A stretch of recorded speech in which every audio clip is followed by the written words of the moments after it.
Korea test-fired a long-range missile Wednesday morning, which the South Korean and U.S. militaries are saying was an ICBM. It reached an altitude of 4,500 kilometers, far higher than any of the North's previous missiles, and came down in the East Sea, in Japan's territorial waters. It's believed this missile would be able to fly across the Pacific and reach just about anywhere in the United States. Oh Jung-hee has our top story. North Korea fired a long-range ballistic missile early Wednesday morning, identified by the regime as a newly developed Hwasong-15 ICBM. The missile was fired at around 3:17 a.m. from Pyeongseong, a city located 30 kilometers north of Pyongyang. It flew 960 kilometers eastward for about 50 minutes and landed in the waters west of Japan. The missile was launched at a lofted angle, reaching 4,500 kilometers, higher than any other previously launched North Korean missile. Hwasong-15 is seen to be an upgraded version of the Hwasong-14 ICBM. Compared to the Hwasong-14 ICBMs launched in July, experts say Hwasong-15 seems to have a stronger engine and so flies farther.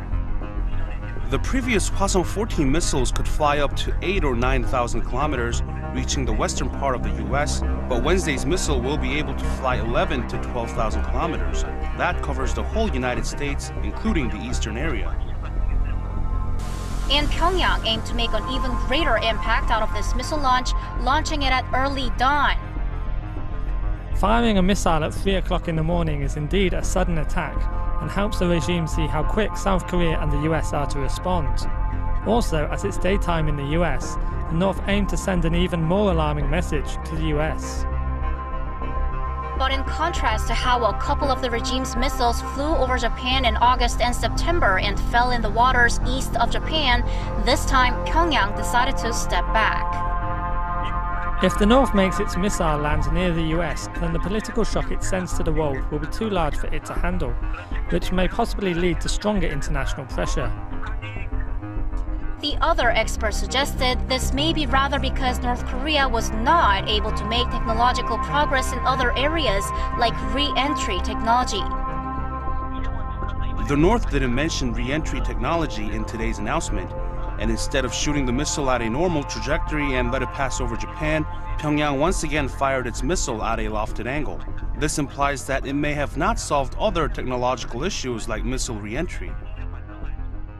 The Joint Chiefs of Staff say the recent launch could be seen as a protest against the recent economic sanctions against the regime, as well as Washington reinstating North Korea as a state sponsor of terrorism. The South Korean military stressed it is never letting its guard down and is always ready to strike back. South Korean forces launched precision strike missiles near the northern limit line in the East Sea just 6 minutes after the North Korean launch was detected. The JCS says it involved the Army's missile unit, one of the Navy's Aegis destroyers, and one of the Air Force's KF-16 fighter jets, each firing at a simulated target with the distance calibrated to match that of the location where North Korea test-fired its missile. The South Korean military is keeping close tabs on North Korea's military activities. Our military could destroy the origin of the provocation and nuclear facilities with precision on any given day from the ground, sea, or air.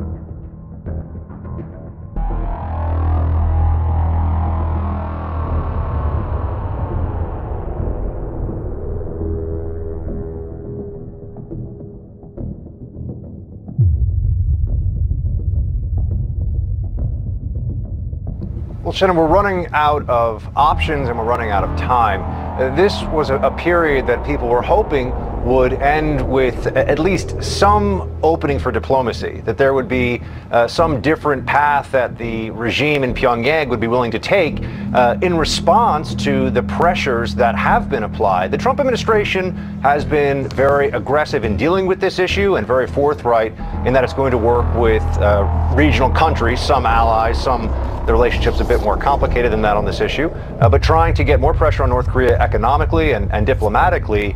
And when this is the response, this act of extreme defiance from Kim Jong-un, it's incredibly discouraging because time is not on our side here. They are on a progression. They are moving closer and closer to being able to hit us with a nuclear weapon here in the U.S. homeland, as we know, and we can't just continue to hope that diplomacy will work. So, as I said, there aren't any good options, and the options are getting smaller and smaller as time goes on. What you're basically saying is we are heading towards a major war on the Korean Peninsula again. Or you are heading toward North Korea with nuclear weapons. I think what the United States has to look at is destroying North Korea's ballistic missile facilities and its nuclear facilities. I think as well we would have to take steps to protect against North Korean retaliation against South Korea. And what they would probably do is attack the city of Seoul. Now, focus on this for a minute. North Korea's strategy would be to commit an act of terrorism by killing innocent South Korean civilians. And that's what they're prepared to do before they get nuclear weapons. The effort to stop the proliferation of nuclear weapons is on the verge of global failure. That's where we are, unless we're prepared to consider the prospect of military force, or, as I said before, China acts dramatically to overthrow the Kim regime or to help us reunite the two Koreas.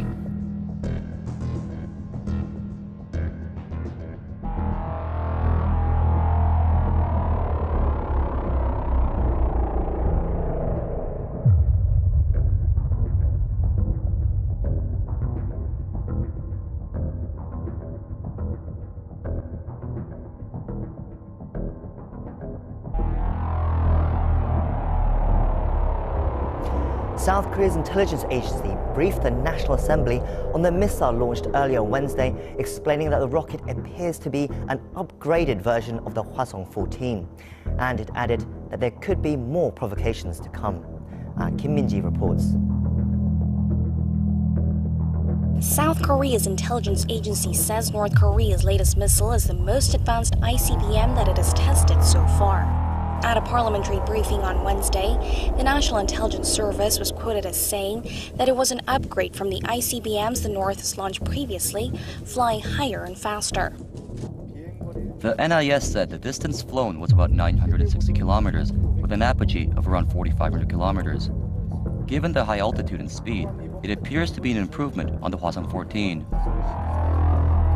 The spy agency's analysis is in line with Pyongyang's own statement, which it made hours after the test, claiming a successful launch of the Hwasong-15. The NIS said there were several likely reasons for the latest provocation: to show that the North can hit the U.S., to protest the sanctions against it, and to solidify internal unity.